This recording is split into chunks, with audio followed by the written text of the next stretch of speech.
Welcome to For Those About to Brawl, the MMA and boxing podcast from Manchester, England. This show is brought to you by the double team of Den and Chutney. This podcast will focus on all things combat, including reviews, previews, and everything in between. Chutney, welcome to the Gun Show. Yeah. I got this Iverson shirt. Nice. Which I've been looking at for a while. They're like over £100. And a good friend of ours, commonly known as PC or Cocky, he bought himself a retro United Cantona shirt from Hong Kong or somewhere. Yeah. So he inspired me, so I got a dodgy one from there as well. Sweet. So is it all right quality? Yeah, it's great. I think they're all made in the same factory, and they just, after hours, they make the dodgy ones. Is it a lot cheaper?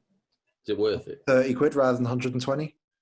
So yeah, that website. It's exactly the same. Why? Why have you got this? You've got this bit of an affection for Iverson, haven't you? Why is that? I do. I watched this documentary, eponymous documentary, a while ago. It used to be on Netflix. I don't know if you can get it now. And yeah, it's just a big character, and I know Jordan hates him. And Jordan, while he's amazing, he's a bit of a knobhead, isn't he? Yeah. So that interests me more about him. And have you ever seen the practice interview? Press conference? I don't really know anything about him. Oh well, after this, and I'll send you a link. There's an interview where he misses a practice session. It's just he goes on this monologue about how they're asking about practice when they should be asking about games and stuff. It's really good. It's really good. He's got an attitude, but his story's amazing. His story's absolutely amazing. Well worth watching that. Documentary called Iverson. I'll have to put some links out there after the show for our listeners and viewers to check it out. Yeah. So before we start talking about combat and the review of the biggest, one of the biggest events for a while over the weekend, should we wet our whistle? Have you got any? Yeah. So one of the reasons why the gun show's out today is that you can see how great my tan is. Yeah. Because I've been in the Highlands of Scotland. I don't know if it's high and closer to the sun, but I got a great tan there, and the weather was amazing. And I got myself this. Well, in fact, my wife picked this up there. This is an Easy Trail Session IPA by Fine Ales. I had it on tap while I was there, and it was delicious. Very good. Fine Ales. I had their pale ale as well, which was bottled. Really nice. I've only come across them recently, but I've heard good things about them. They're meant to be quite good. Very nice. Crisp, clean, nice. I've changed it up today. I haven't gone for a beer. I've got gone for a cider. All right. Have you heard of the Colonel? Yes, I have actually. So they're one of the original craft beer breweries in the UK, based in London. And I saw this in the shop today, like a dry cider. So I thought I'd try that out today. Cool. Yeah. Bottle opener. I have, mate. Of course. See. Yeah, Highlands of Scotland, amazing. The views, absolutely incredible. I think they're only good when the weather is excellent, though. Yeah. And if the weather is slightly bad, then you just can't see anything. But the stuff I saw was just amazing. Look at that. The stuff my eyes have seen in Scotland. Wow. The sheep there. It's really nice. This is that. Great session beer, that. Cheers, Johnny. Yeah, sorry. Cheers. Drinking to yourself. What have you been up to? Went for a big bike ride yesterday. Oh yeah, where to? Did the Fallowfield Loop. Have you heard of that? No. 31 miles we did yesterday. Wow. Yes, mate. 31 miles. Gym's back open, so I'm back doing the gym. Local gym, EDC gym in Burnage. That's about it recently. Watched my beloved Manchester City not turn up yesterday in the quarterfinals of the Champions League. Well, I told myself I wouldn't bring it up. You went fishing and I nibbled. No, not at all. Yeah, I've got more than a soft spot for Leon, having lived there for a year and followed them somewhat since, but certainly for that year and a couple of years after. But I wasn't going to rub it in. But yeah, were they rubbish? To be fair, Leon weren't very good. We just didn't No. turn up, didn't play our game. Leon haven't been a good team for a couple of years now. No. Although saying that, they beat us last year in the Champions League in the group stages. But yeah, interesting to see what'll happen now. You're playing this evening, I think. 2 French teams in the semis. Yeah. That must be maybe at least first time for a long time, if not ever. Monaco have been. They were there not too long ago, but not too long ago. That was about 12 years ago. No, Monaco have been since though. Okay, yeah, fair enough. With Falcao and Mendy and Bernardo Silva. So, talking about sport, did you stay up late or did you get up early for UFC 252? Well, I got back quite late yesterday. Very tired. Had a very large Domino's and then didn't get much sleep as a result. But I didn't get up for the UFC. I watched it first thing this morning. Yep. Yeah, let's begin, shall we? Yeah, so UFC 252 was out of the Apex Arena in Las Vegas. Makes me think of Atlantic 252. Did you listen to that? Yeah, it does. It's one that I struggle with the event numbers, but 252 was 5. It always reminds me of school buses as well. Right, okay. I used to listen to the Atlantic 252 top 40 instead of the one. Middle wave or whatever the fuck it was. Or long wave? Oh, one of the two. Yeah. Yeah, I think it was long wave. Yeah, I think long wave 252. It was a culmination of the trilogy fights between Daniel Cormier and Stipe Miocic. Stipe Miocic is going in as the current heavyweight champion of the world, and he was putting his belt on the line versus DC, and what DC called out was going to be his final fight. Just as a recap, in the first fight, DC won by a knockout, knocked out Stipe Miocic. In the second fight, almost over a year ago now, Miocic won in the 4th round by stoppage. So there was all to play for going into the fight. Unfortunately, I think we both have a bit of a soft spot for DC, and yesterday was not his night. He lost by unanimous decision to Stipe Miocic, who came out as the undisputed heavyweight champion of the world. What did you make of the fight, Chutney? Felt a little bit empty afterwards. I was scoring the fight as I went through.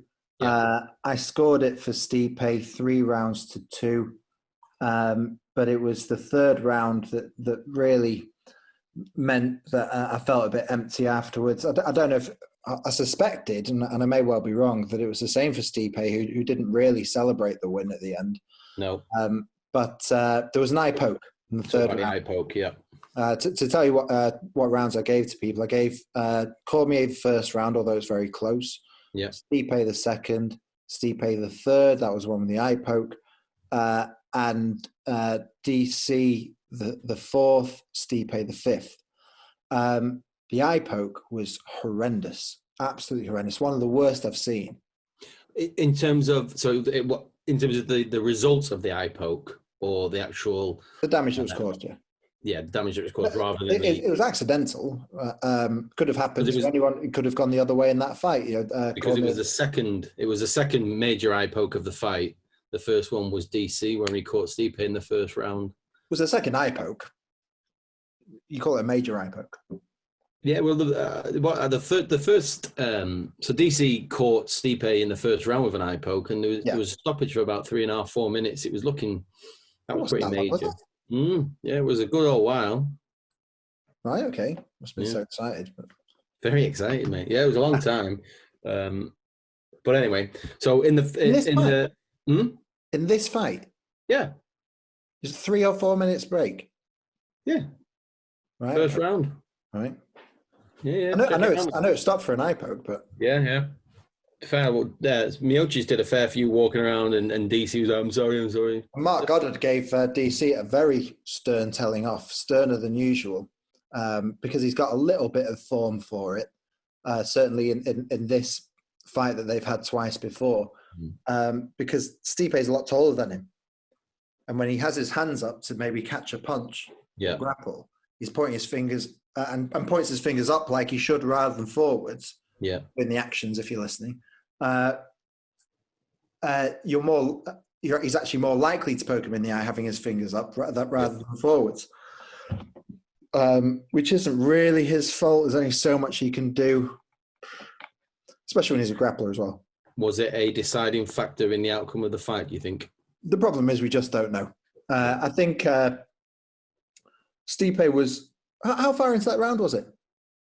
In the third round? Third round, yeah. Don't suppose you remember. I think it was towards the end. Yeah, well, like I say, I had Stipe winning that round. And his game plan was a good game plan. They'd both improved a little bit for the other. Stipe was finding it harder to get those body shots in that he got in the last bout. Yeah. DC was and Stipe was doing well to combat DC's right hook in the clinch by holding his hand or just having his arm up in that position to stop it coming in. Yeah. So they were kind of neutralizing each other in a very interesting way, made for an interesting fight while they were still having... I mean, a lot of it was just a boxing match, wasn't it?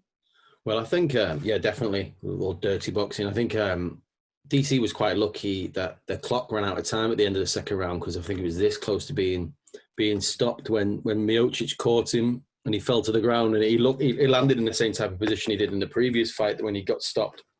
And he just grabbed on to Miocic for dear life the last couple of seconds. And did you hear the talk in between the second and third round? DC didn't have a clue what had gone on.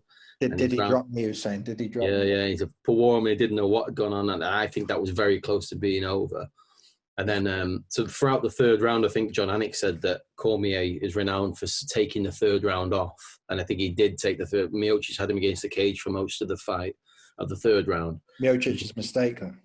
And then, all just grinding him out and trying to keep his gas tank full for the later rounds. And when they're separated, that's when Miocic caught him with the eye poke. But God, and then because DC said to the ref, he said it's an eye poke, and the referee in between rounds said no, it was a punch. He's like, since Mark Goddard's come out and apologised online to say that it was a mistake. He only had one chance to see it. Well, I didn't see that, but fully expected it, being the kind of guy he is, only up to his mistakes. Don't agree with everything he says, but he's an honest person. But for those of you who've not seen it, the eye poke was debilitating. He couldn't see. He said he couldn't see out of his eye.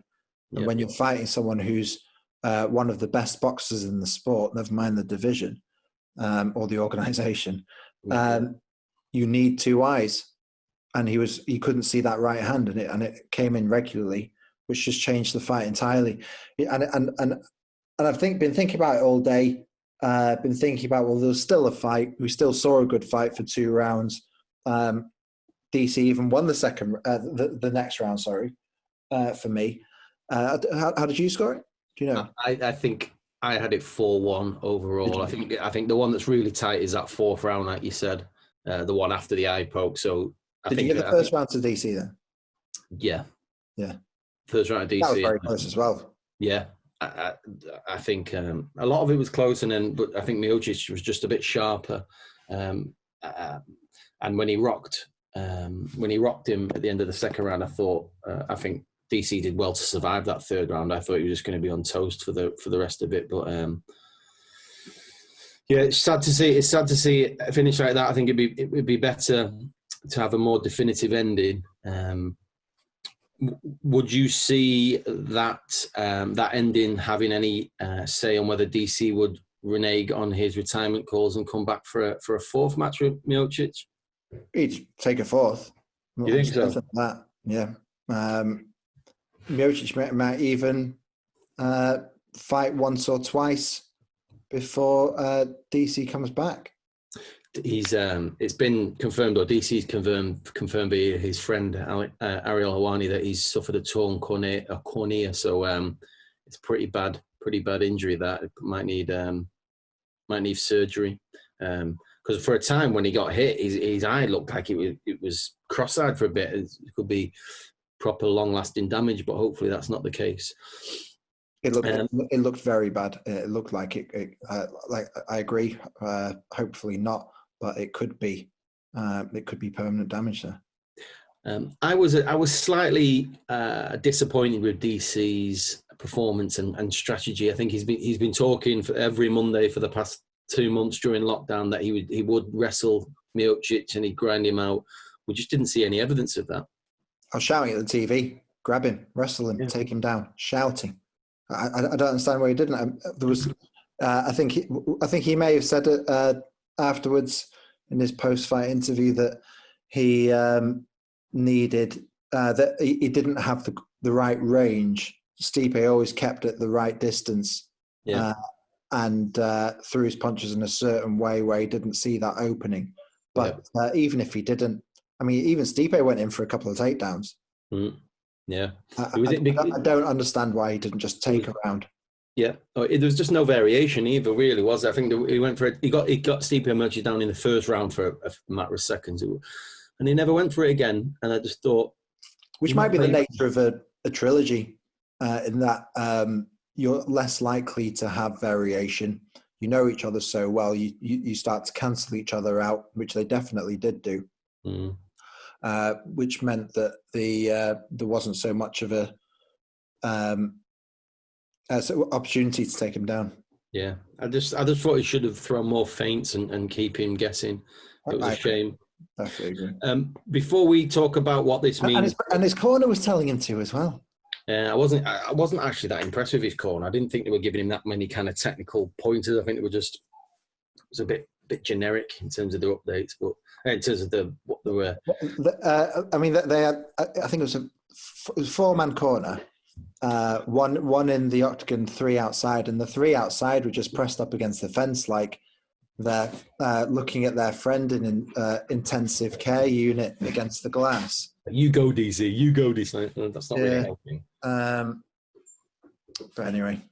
So before we talk about the winner of that fight and what it means for Miocic's legacy as a heavyweight champion, where do you think this leaves DC regarding his legacy he's left behind from MMA? That is a very good question, and a question I've been asking myself today. There's an argument. Is he in the Mount Rushmore of MMA fighters? Well, heavyweight definitely. Yeah. Light heavyweight, arguably. I mean, he's clearly a Hall of Fame. Yeah. But let's rewind a little bit. He was an alternate in the Strikeforce Heavyweight Grand Prix. Rewind even further. He was an Olympian who competed in the Olympics but didn't get a medal. I think he came 4th. Yeah. Then went on into MMA, joined Strikeforce, and was an alternate spot. Got the alternate spot in the Heavyweight Grand Prix, winning it, beating Josh Barnett. This is in 8 years ago, 2012. And that was a great fight. And that's when Josh Barnett was real deal. Yeah, elite. That was a bit of a surprise the way he ran through him about the place. Then we move into UFC, and because his very close friend and teammate Cain Velasquez is in the heavyweight division, and DC Daniel Cormier wants a belt, he goes into light heavyweight. So he cuts weight into there. Demolishes through everyone in it. In fact, no, I think he did a couple of. He had a couple of heavyweight. He beat Frank Mir, Roy Nelson, and they were kind of old school wrestling heavy victories. And they were in Frank Mir and Roy Nelson in their prime as well. Yeah. Moves into light heavyweight because he doesn't want to fight his friend, and the only person who he can't beat is John Jones. Yeah. We won't go into that unless you want to. Then John Jones goes wherever he goes because of drugs or whatever else. Becomes the champion of the light heavyweight of the UFC, beating Anthony Johnson. Then defends that title a few times until John Jones comes back. keeps it because Jones tests positive to Ranabol.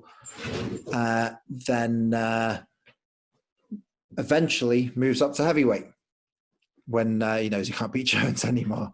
Yeah.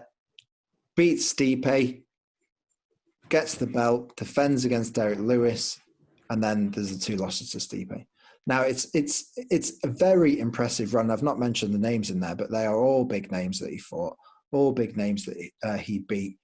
And the 2 people that stop him being on that Mount Rushmore are John Jones and Stipe Miocic, arguably the 2 best in their respective divisions of all time. John Jones certainly, Stipe arguably. So it's a difficult question to answer, really. It's a shame, isn't it? Because I think DC is so aware of his status, and he's so aware with all the analysis and commentary he does. He knows how much legacy means to fighters and to the fans, and he knows in his heart of hearts that he just wasn't the best in either of those divisions. I think that's what these fights, both the 2 fights versus Jones, which he lost, and the trilogy fight, the trilogy series versus Miocic, he lost. He's just come up short at the top of the mountain, which is such a shame for such a good guy and such a bit of a leader in his field, really. It's funny that I'm thinking about it now. Still, he's a 2-weight champion, or has been a 2-weight champion, which is something neither Jones nor Miocic have done, and I think are both unlikely to do anytime soon. But then you look at Jones, or you look at light heavyweight, and you say, well, was he really champion? Because Jones was the champion, really. Yeah. And it was only because Jones fucked himself over that he didn't stay in there. Yeah. And then you look at heavyweight. Well, he lost twice to the champion after he got that belt. Yep. But then you think about the last fight and say, well, was it even a fair contest? Because he could only stay for half of the fight. And that's why I think I asked you earlier whether the eye poke in this fight, whether that just leaves enough of a question mark in DC's mind to make him think, I might put myself through training camp again to have a more definitive ending to the series of fights he's got with Miocic, or whether he's happy just to ride off into the sunset with his gigs he's got with the UFC entertainment side of things, podcasts, and whether he's happy with that. What do you think he'll do when he reflects? He's not. If he's going to get a 4th fight with Stipe, it's not going to be straight away. I can't see that happening. Not if he's got a torn cornea as well. He'll be out for a long time with that. Well, that as well, yeah. And there is somewhat of a queue developing now, with other fighters performing well. Derek Lewis will want another crack at it. Ganu, mate, you got to throw the beast in there now. Yeah. Rosenstruck, will come on to him shortly. There's a couple of matches there before Cormier would, in theory, be eligible in my eyes for another crack at it. Yeah. And by that time, how old is he going to be? He's 41 now. Yeah. And he wanted to retire at 40. He carried on going a bit longer for this 3rd fight. I think you're right. I think he'll call it quits. I think he'll just have to live with the fact that he never made it to the top of the top in either of those divisions, despite being champion. And it's a shame, but it's definitely not a resume. And he did make it to the top, though, didn't he? Hey, he certainly made it to the top of heavyweight, and he is a heavyweight fighter. Yeah, he beat the champ, became the champ, defended it. But to your point earlier, he lost 2 fights against potentially the best heavyweight of all time. So he's not the top of the top. Hater. Hey, no, I will. No, I'm joking. So, yeah, it's a shame. It's a shame for him, and I hope he can just move on from it, because he obviously has been burning a fire in him to get that trilogy can't fight. be wrong, can he? Hey, I've heard him talk about his amateur wrestling fights that one that he lost, and he often wakes up in the middle of the night thinking about that loss. These guys are such big competitors. Yeah. Especially someone like him who's been doing it from 5-6 years of age for the Olympics. Well, interesting. Have you heard the Louis Theroux podcast on BBC Sounds that he's been doing over lockdown. The Troy Deeney one. Yeah. Have you listened to it? I've downloaded that one. I haven't listened to that. It was very good. Troy Deeney's a very interesting guy. Switched on guy. He certainly is, which is why it was a good choice for that. And he talks about briefly, it's not so much about football in there, mostly about him. But he talks briefly about Messi and Ronaldo and the dedication that they have and the arrogance that comes along with it and the just that winning mentality. And talks about them, but Troy Deeney must have that. Be a Premier League footballer for a considerable amount of time, a successful one, pretty successful one. But he sees Ronaldo and Messi as a league above that in terms of competitiveness, when even he must be in the top 0.01% of that kind of competition. So the level that these elite fighters are at in terms of just the competitiveness that they have is so high. It's interesting. It's similar to what you mentioned at the start, Michael Jordan being a bit of a prick, and I think you've got to be a bit of a prick right at the top. You've also got to have you've got to be able to. It's a very selfish business, isn't it? Because MMA, for example, you've got to put yourself through 3 months of training camp, not be grumpy, be not particularly the best person in your personal life, and you're outside of that bubble. So I think he's ready to move on, and hopefully he is. Which moves us on to I want a yes/no answer from you. Is Stipe Miocic the best MMA heavyweight of all time? Yes. I agree. So we call it quits? No, I do agree. I think... a little asterisk. What's the asterisk? That's a comic. That's a Belgian comic, I think. The asterisk is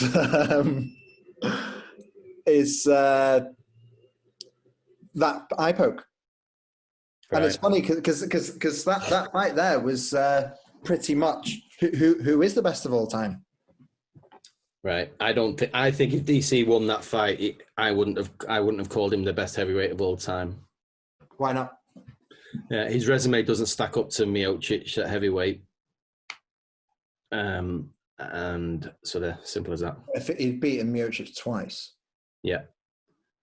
But in the UFC, he's only beaten Roy Nelson, Frank Mir. Well, I say only, he's beaten Frank Mir, Roy Nelson, and Derek Lewis. Derek Lewis, which was just a walkover. Where Stipe Miocic twice would have been. Yeah. But Miocic was the first heavyweight in UFC history to defend the title 3 times, each by 2 of those by knockout. He's beaten Francis Ngannou, just a who's who of fighters that he's beaten. Yeah, I think the body of work is there to say that Stipe is the best of all time. I think the only thing that he's probably missing is like a blockbuster. Like name that people on the street would know about. DC's slowly getting there, but if he'd fought Brock Lesnar or if he'd fought Randy Couture or Fedor, then I think there'd be a bit more awareness of him. Lesnar's the guy, isn't it? Yeah, and it's not going to happen now. Household names. There are very few heavyweights, are there? Yeah, especially at the moment. But I like Miocic. He's a bit of a quiet, unassuming guy. He's a bit of a geek. He's all right. He looked very much a geek in his glasses and long hair in the lead up to the fight. Yeah. Quite looked like a history teacher or something. He's just quite a cheesy guy, isn't he? Yeah, it's hard to understand him at times. He mumbles and he's... Yeah, he does mumble. So you're going to put Miocic on ice for a bit and then throw him in against Ngannou, do you think, back into the year? Easy, yeah. Those guys have obviously fought before, and Miocic won with a decision over 5 rounds, but things have moved on since then, haven't they? Ngannou's not enough. I think it would be a usual day in the office for Stipe. You think so? Yeah. When I say usual, I mean fighting 250-pound men who are very tough, but doing so with a convincing win. Okay, is there anything else you want to call out on the main event of the evening before we move on to the co-main? Just to say, yes, Stipe, incredible victory. I'm sorry there's an asterisk there. It's not really your fault that it's there. Eye pokes happen, unfortunately. Something needs to be done. Let's talk about that, actually. Yeah. Get them fucking gloves fixed. I think so, yeah. I think And also, so they should do something to remedy the fact that people keep getting poked in the eye, but then they need something to help the referees in that spot, because Goddard's made a bad call, and it's in one way or another, it could have impacted the outcome of that fight. He needs someone calling out to him in between rounds or something to support the referees, because it's so easy to make a mistake, and that mistake could have such a monumental output. Going back to the scoring, actually. So let's say Stipe won that third round. Then it would have been 2-1 at that point with the eye poke. Okay. He was winning anyway, even prior to the eye poke, I think. So say he couldn't, if DC couldn't have carried on. Oh, I see, yeah. It would have been a no contest, I think. Or would it have gone to the cards? I think it might have gone to the cards. I think the latter, but and it was Miocic's first eye poke, so he couldn't really be done for. He couldn't be disqualified for it, I don't think, if it was only his first. I think he could. If he did something that was illegal that ended the fight, then he can be disqualified for it. Well, the DC would have won then, if that was the case. I guess. No. I don't know. I think, in fact, I think insightful as ever from those sorry, about. Yeah. If it was accidental, so he wouldn't be disqualified, but the fight couldn't go on, then I think it would go to the cards, and then Stipe would have won. Although I've not checked the cards in that in that mind frame. Just if you rewind back to when John Jones fought Anthony Smith, do you remember John Jones was hammering him, and in the fifth round, he fouled him, didn't he? Yeah. It was a knee to the head to a downed opponent. Is that what it was? I can't remember now. I think so. And Smith could have said he couldn't continue, and if he did do that, he would have won. Yeah. So presumably it's the same. We're in the same predicament here. Yeah. Okay. Yeah, but it's not accidental, is it? Or might not have been deemed accidental.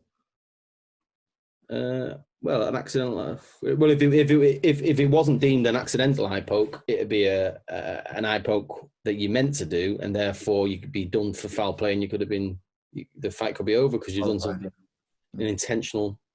So anyway, we'll have to do some research on that, but yeah, maybe before the episode in future. We just want to get this content out to our viewers and listeners. Yeah, pure gold. Sugar Sean O'Malley was on the hype train coming in. Bantamweight. He was fighting Marlon Vera. Last few years, O'Malley used to get on my wick a bit. I've slowly started to come around to him, and I think I was just about to jump on the hype train, and it came to a crashing end.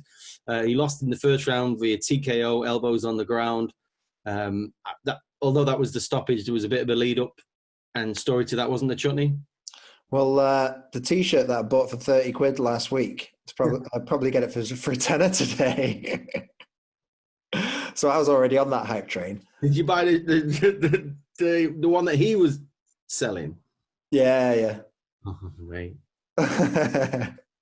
Although I don't think they calculated the right postage to the UK, so I think I might have got it cheaper than I would have otherwise.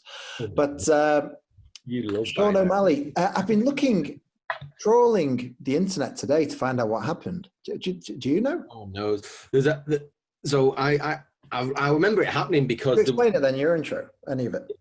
Hey. Did you explain any of it in your intro? No, I led up to I said it's happened in the finish, and then I threw it over to you, but you started talking. I'll carry on then. So Sean O'Malley throws a lot of kicks, and he's good. Throws good kicks, a variety of them, and with real power.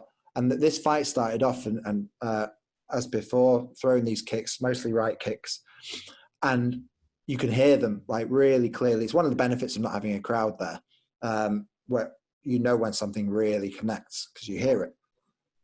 And he stumbled early in the fight, bit of a slip, didn't think anything of it. Then he did it again. That buckled a bit. Right. Yeah. And the commentators didn't say anything, but no, they didn't. I noticed though. Yeah, they were talking. It was at the moment that they were talking about O'Malley had a longer leg reach than either of the heavyweights, and so what? But as they were talking about that, his legs were buckling underneath him. Yeah. And after the fight, remembering those, I then rewound and watched it again up to the first couple of stumbles to see what he could have done. And there were kicks there, but he was moving about very freely after them. And then all of a sudden it went. Now, I'm not sure. It didn't look like he rolled on it, or it looked like he kind of rolled on it, but it was because of something else. And the something else might have been what we've seen before happen to Michael Chandler and Henry Cejudo when he fought Demetrius Johnson very much like in their second fight, where there was a nerve is caught or something like that, and then all of a sudden, like something becomes a bit floppy, like your ankle becomes a bit floppy. His foot was dead. It's like on occasion when he went to put weight on his foot, it just wasn't there. And not only are you unstable then, but you can actually do yourself further damage because you can roll your ankle. And he was backing up against the cage. Chito Vera came in, took full advantage. Herb Dean stopped the fight early. Saved a yawn there, mate. Well done. Yeah, thanks. And I think inarguably early, Herb Dean stopped the fight. Not controversially, interestingly, because it was obvious that Sean O'Malley couldn't really have carried on because he'd hurt his ankle. I was fine with that stoppage. I'm not raving about it, but it's interesting because we talked about Herb Dean in the last episode and that it was a late stoppage. O'Malley, no argument from him over it, crying out in pain afterwards. Which makes me think perhaps it's not originally what I thought it was, or he might have been doing that for the show or the Sugar Show this is why I couldn't carry on. This was his coming out party, really, wasn't it? I think it was massive for him. Co-main on a trilogy heavyweight fight. Yeah, so I think if he won this, he'd be fighting someone in the top 5, and it didn't go his way, and he could be out for a long while now. I'm sure the UFC will be a bit pissed off around that. He was ranked 14th. I imagine they've not done anything about the rankings since then. No, they haven't. So he might drop back out of the top 15. Interestingly. Well, and he probably won't be fighting for a while. Bit of a shame for him. I was coming around to him. Obviously, you were a hype boy before me, so hope you. I like him. I think he's very interesting. I think he's cerebral in the way he talks, in the way he fights. He is. He's just a thinker. He's doing very well for himself in terms of promoting himself and also making money on the way. He's making a lot of money from his Twitch stuff, from his limited edition T-shirts he did. Not the one I got. No, I didn't get the super fancy one. No, he did jerseys actually, like basketball ones, didn't he? Boston Celtics themed ones. Right. He numbered them 1 to 100. Oh, sweet. And there's just one of each. Yeah, that's and good. And then he auctioned 2 of them, 69, I think, and 420 maybe, but I don't think it'd be 3 figures on it, would it? I thought it was 420 because he's big on the old ganj. Not for charity or anything, just to make yourself rich. Not Dustin Poirier. Got to call out Marlon Vera. I was quite impressed with him. I think it's easy to start talking about the hyped fighter and say what he did wrong or what happened to him rather than... he was never in trouble, was he, Vera? Not really. It was early days in that fight, though, wasn't it? Yeah, but it wasn't as though it wasn't as though he was confused or couldn't deal with O'Malley's weird or unusual style and long limb. He was dealing well, getting on the inside. He cracked him a few times even before the foot went dead on him. I was quite impressed with him. And O'Malley's biggest test yet, Chito Vera's got a very impressive he's been resume before this one. Yeah. Cool. Did he win his last 6 or something? Did he what, sorry? He won his last 6, just having a quick look. I'm not sure if he won. He lost his last fight, but won the 5 before that. A favourite of the show between us both, Junior Dos Santos was fighting in the heavyweight division prior to Sean O'Malley. I think Junior was on a 2-fight losing skid from memory. Went into this fight fighting another heavyweight who was also on a losing skid of 1 fight. Rosenstruck. Is that how you say his name? Rosenstruck? Yeah, Strauk, I think, is the right way. Rosenstrike is how the commentators tend to call it. That's where I get it from. So Rosenstrike versus JDS in the heavyweight division. I think whoever won this fight would be pushing towards top 5 status, maybe getting towards title picture. And unfortunately, it went the way of Rosenstrike, who defeated JDS in the second round via stoppage. Elbows was thrown in there. You're a big JDS fan, aren't you, Chutney? Yeah, I am. Yeah, unashamedly. Yeah. Unashamedly. Is this the end of the road for him? End of the road? I don't know about that. How old is he? 36 years old. 36. He's had a lot of miles on the clock. He's lost his last 3 fights, all by knockout. Yeah, tough that. He was winning for the first 8.5 minutes of this fight. He was back to his. We already talked about Stipe being one of the best boxers in UFC. I think JDS is probably the best. Certainly well up there anyway. Offensively. Yeah, offensively, not defensively. Well, I think that's a very good point, because where was his guard? It's all very well being a boxer and boxing away in a fight, but having your hands up in the air, dancing backwards. High behind his shoulder, just drop his hands. He's like, oh, what are you doing? Just, his defense was all wrong. When he allowed himself to be backed up, that's one thing. And, we've seen worse fighters do it and come from a defensive position, counter whatever else. Yeah. But he had nowhere to go. Rosenstrike came in with big shots, caught him with one, and that was enough to start spiral out of control for JDS. I think my question asking you whether you think it's the end of the road is probably coming from a place of me wanting it to be the end of the road for JDS for 2 reasons. I think he's well worn. He's had a lot of fights and a lot of knockout losses, and he just seems like such a nice guy that I don't really want to see him continue to get a beating. Hopefully he's been, because he's been the champion of the world. Hopefully he's been focused financially and had some good advice. And I'd hate to see what probably inevitably will happen, and he'll just carry on fighting and fighting and fighting. But I'd like to see him call it quits after this, or maybe have one more fight in Brazil once the world gets a bit calmer. What he tends to do is he seems like a bit of a gatekeeper to the championship. Yeah. He wins a few, gets to the champ, loses, wins a few, wins one, then comes up against Cain Velasquez, Alistair Overeem, Stipe Miocic, who, to be fair, he beat previously in his career. Yeah. And then became Francis Ngannou's latest victim last year. Lost to Curtis Blades and then lost last night. So maybe there's not really anywhere for him to go. He doesn't seem, listening to him before the fight, didn't see himself as not being a challenger. No, because I think if he won this, I think he was saying he deserved a title shot. I'm not sure I agreed with, but that's what his mind was at. Yourself. But I agree with you there. And he'd have a few fights to get back in that position now. It's not going to happen, is it? In a division which is increasing in talent, I'd say. Yeah, and all his losses have been by knockout, and that's not a great place to be against some of the big boys.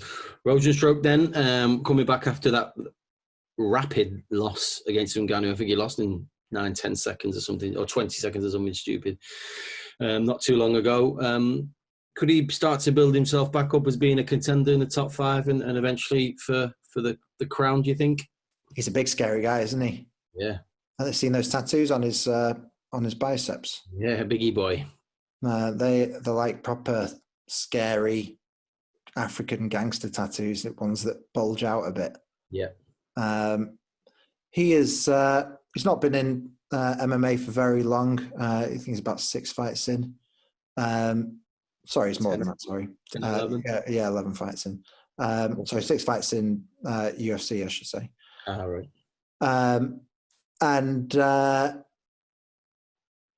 But still, not many in MMA, and I think he's still got a lot of fine tuning to do. At 32 years old, he was a kickboxer for a very long time. Yeah, 85 fights he had in kickboxing. So yes, he's up there. His only losses against Francis, who is likely to be the next contender for the championship.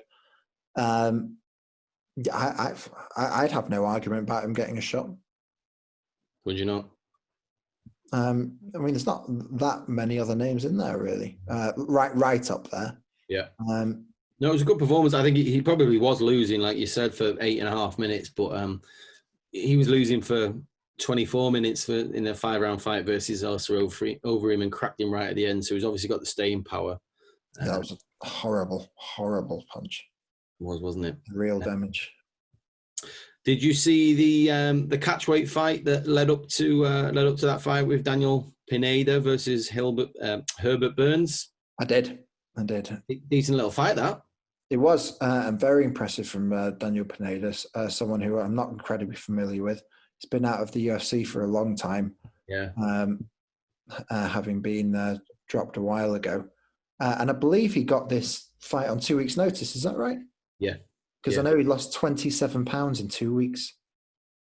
But Burns, it was Burns then who didn't make weight. Who didn't make weight after all the effort that he went to. Yeah. Herbert Burns being, I forgot his name now, Gilbert Burns' brother. Yeah. Who was, once he got his rhythm in jiu-jitsu wise in that fight, looked like he might get somewhere, but Daniel Pineda was too good for him. John Dodson lost in the opening fight of the night of the main card in the bantamweight division versus a fella called Devashvili or something. He got Merab Devashvili, who Dodson's trained at Cerro Longo in Long Island with all the New York pals up there, but including Aljamain Sterling, who he credited for his victory. Yeah. Training with him. John Dodson, disappointing performance. Another disappointing performance from him, really. So many times I've just not seen him pull the trigger. He's so fast. He's got fast hands. Yeah. When Demetrius Johnson was plowing through everyone, I thought John Dodson gave him the biggest competition that he'd had in a while. But since then, just not really seen many impressive performances from him, really. No, I know what you mean. It was a good main card and overall, wasn't it? Especially the top 3 fights. Granted, there was always a few issues with the eye pokes and the broken leg or broken dead foot that O'Malley had. I think it was an entertaining card, top to bottom. Yeah. Why don't you run us through the the prelims? So Jim Miller that was a decent fight. He was probably fighting his 126th fight in the UFC. That a lot. Unfortunately, he lost. I think now he's had more fights in the UFC than anyone else. Yeah. And he's still looking good. He lost, and it was a clear loss. But he didn't get totally outclassed, and he would definitely be coming back for more. Felice Herring lost by armbar versus this woman who I wasn't aware of before in the strawweight division. Jan Jaroba, and she absolutely beasted her, just took her down, and Felice Herring just looked like a fish out of water. She got Performance of the Night award for that. It was a mauling. And then the other fight I saw that I thought was worth calling out was in the early prelims in the heavyweight division. It's always good to see some new heavyweights coming through. A lad called Chris Dacus knocked out Parker Porter. What a name, Parker Porter. TKO. It was very slick boxing, and as his opponent was falling to the floor, he threw a knee in at the same time, so it was quite impressive. Nice. What pissed me off around this was they had the small cage in there, didn't they? Yeah. Why can't they significantly smaller? Yeah, why can't they put the big cage in there? The lighting rig, I believe, is one of the issues. I guess they can just put the same different lighting rig in, but that's what they have. I think maybe because they also have Contender Series there as well, and everything's set up for that. It's a shame. It's a shame if there's a title on the line. You want all things to be even, and I don't think it made a difference in the fight itself. But it was, you got different size of ring in boxing, different size football pitches, but it's 5 foot the difference. It's quite a big. Yeah, that is a lot. I mean, that was one of the big talking points of Stipe and DC. Definitely, it would suit DC more to have a smaller ring. Stipe never seemed bothered about it. Although I saw on Embedded that when Stipe went to see it, he said, "Oh, it's a lot smaller than I thought it'd be." I don't know if that was mind games. Maybe, yeah. Or he said, no, in fact, he didn't say that. He said it looks different to how it looks on TV. Right. But I thought that's what he was thinking, you know. But again, it might be mind games. Mind reader, you, mate. Yeah. Before we move on to chat some boxing highlights, anything from UFC 252 or the wider MMA world you want to call out to the listeners? Well, they were talking a bit about next. Is it next week? We've got Munoz and Edgar. Edgar's fighting, yeah. So he's coming back, and then we have Anthony Smith, Alexander Rakic after that. Not very exciting, really. Sorry about that. Nope. Nico Montano seems to be headlining a card soon, which again not very exciting. But there is coming up. Hold on. 253. Oh, yes, here we go. Colby Covington versus Tyron Woodley. Oh, when's that? That has been announced now. It's 19th of September, so just over a month away. The card otherwise looks unexciting. It's a fight night card. I'm worried for Woodley on that. Yeah, well, this is a fight that Woodley's been asking for ages. And I don't mean when everyone was talking about this matchup. Just more recently, and Covington's finally signed for it. I don't know how that's going to go, really. I think Colby, because Woodley's just coming off a loss where he was just outclassed for 5 rounds versus Burns. I'm worried the same thing will happen again. I'd prefer Woodley to have a bit of a longer breakout than what he's had. Yeah, he's had a couple of those with Usman just before that as well. I'm not sure if Woodley's starting to age a bit. We'll see. Hopefully he's still got the power, because I'd like to see him win that by KO. Woodley is definitely past his prime, but I wouldn't write him off. But then the week after that is the big one. And that is Israel Adesanya versus Paulo Costa, Borrachinha. Yeah. That is, other than them, a terrible, terrible card, although Johnny Walker's on it. But it's, pretty boring otherwise. So that is a pay-per-view, which you're just paying for the main event, really, on that.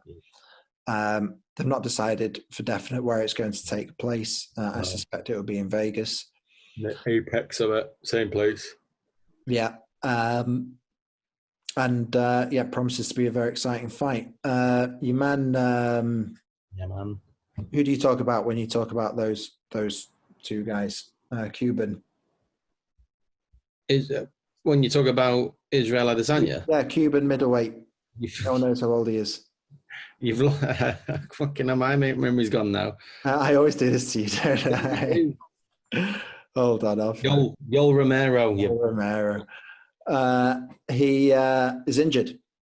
Is he? And out of his fight with, I can't remember who was going to be fighting now.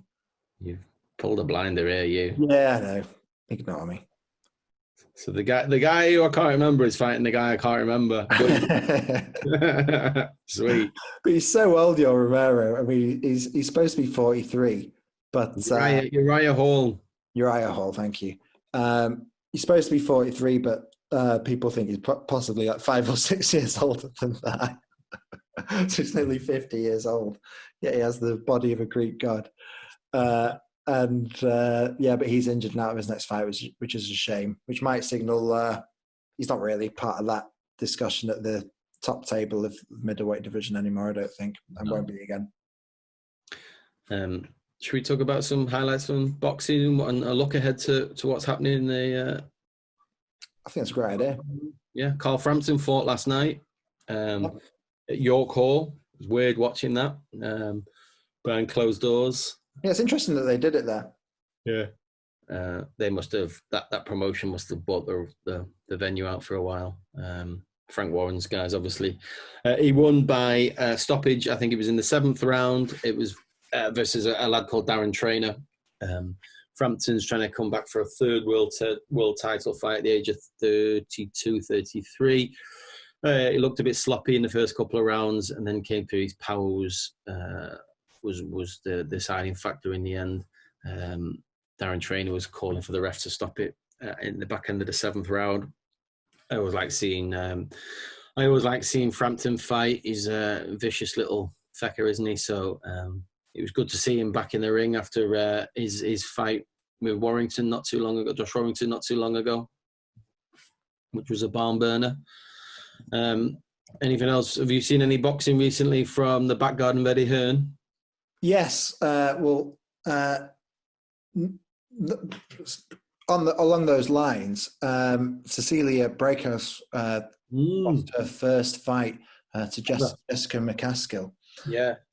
Now this was someone we've been watching for a while.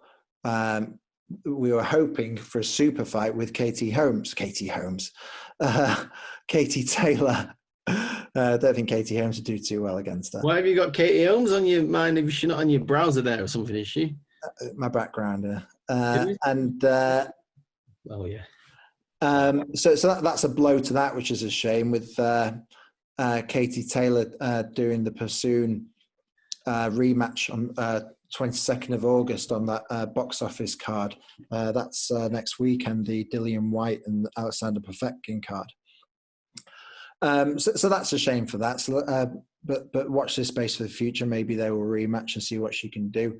It was, like I say, it was points, so there might be something there to recover from. Another thing I've come across today is, and only today, although it's the news is about 10 days old, Frank Warren has issued a challenge to Matchroom, Eddie Hearn's promotion organisation, to do a versus, like a card of... well, that'd be good. Hope probably not, but hopefully putting best against best, which we all hope would lead to something like, not something like exactly, Tyson Fury and Anthony Joshua, who are managed by the respective organizations in the future, which would be very exciting. So this is what Frank Warren has suggested. Whether or not he means, and it's just a bit of promotion for his own organization, we don't know. But stuff like that is always great to see, isn't it? Imagine that you had a card, just Matchroom and Queensbury Promotions as Frank Warren's, on each side, blue and red corners. Tournament. Yeah, that'd be great. Headlined by Fury and Joshua at the end. That would be amazing, wouldn't it? I mean, that's like that's pure like WWF Survivor Series, that, isn't it? Yeah, it really is. Except usually, like, there's a good side and the bad side. But everyone hates Frank Warren, everyone hates Eddie Hearn. Although I have to say, I've come around to Eddie Hearn loads recently. Oh, mate! Did you see the Sky Sports interview? No.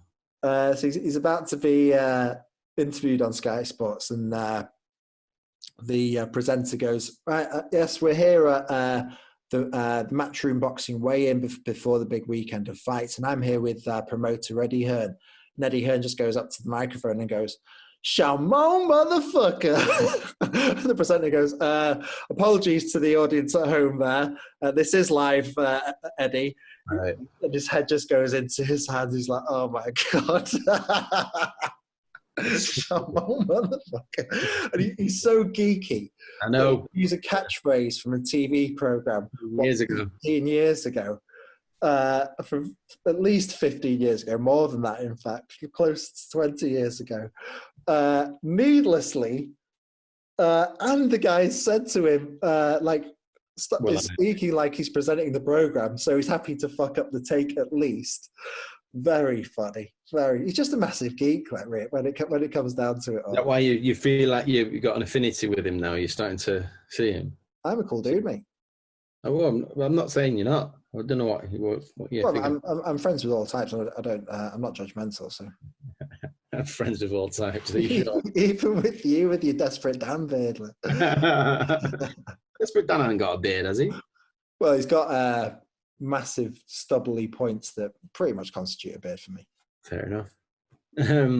Michael Conlon won last night, Belfast fighter, 10th round stoppage against some French lad. That was quite decent. So it was good seeing him play. Lad. I can't pronounce it. He was I can't actually remember his name, but it was good. Yeah.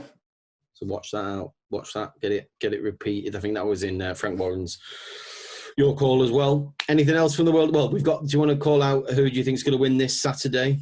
Both the main. So this is quite a big fight because Dillian White is slated to challenge. Is it Fury for his belt when? Depending on what happens with this fight, I guess. Yeah. I mean, they're pushing this as they do with their heavyweights on Matchroom as a pay-per-view, which is a bit annoying. I know it really gets up your nose. And it's at the Matchroom fight camp, and maybe fair enough that they need to make it pay-per-view because they're not getting the gate stuff. But they're pushing it like Dillian White. He's defending the WBC interim heavyweight title. And he's got, I think I read, he's got the prestigious silver heavyweight title as well. I mean, so WBC with their 7 belts for each division, when you've got all the other organisations as well. I'm not really interested in that. I'm interested in the fact that it's a title eliminator. And two top quality boxes, basically. Yes, that as well. And that's enough for me. That's enough for me. Yeah, no one gives a shit about IBC interims, whatever the fuck it is. Yeah. The quality of both these guys. Who's going to win? I mean, I guess it's nice that a belt exchange is exchanged at the end, I guess. But it happens so much in boxing now. When you've got these heavyweights there with 7 belts on their arms, I mean, at least it means that they're probably the proper champion, but it's a bit ridiculous that we have that many. But anyway, yes, Dillian White for me. I think he'll stop Povetkin. I think Povetkin's a decent fighter, and has pulled out some good performances in his time. But for me, I think that, in fact, looking at his resume, he's only lost to Vladimir Klitschko and Joshua. AJ, yeah. No, he's class. He's class. This is like a proper step up for White. I still think he does it. Big and powerful man that he is. I hope he does it. I think he's going to do it. How is your mate Katie Holmes going to do in the co-main?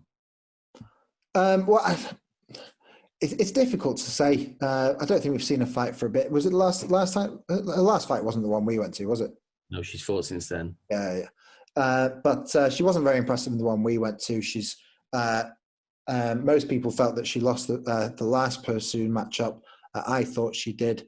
I'm not sure she's improved enough since, so I'm concerned for how that might go, despite one of our regular listeners being a massive fan of hers. Heard it here first, folks. I do. Chutney might be calling it a loss for Katie Holmes.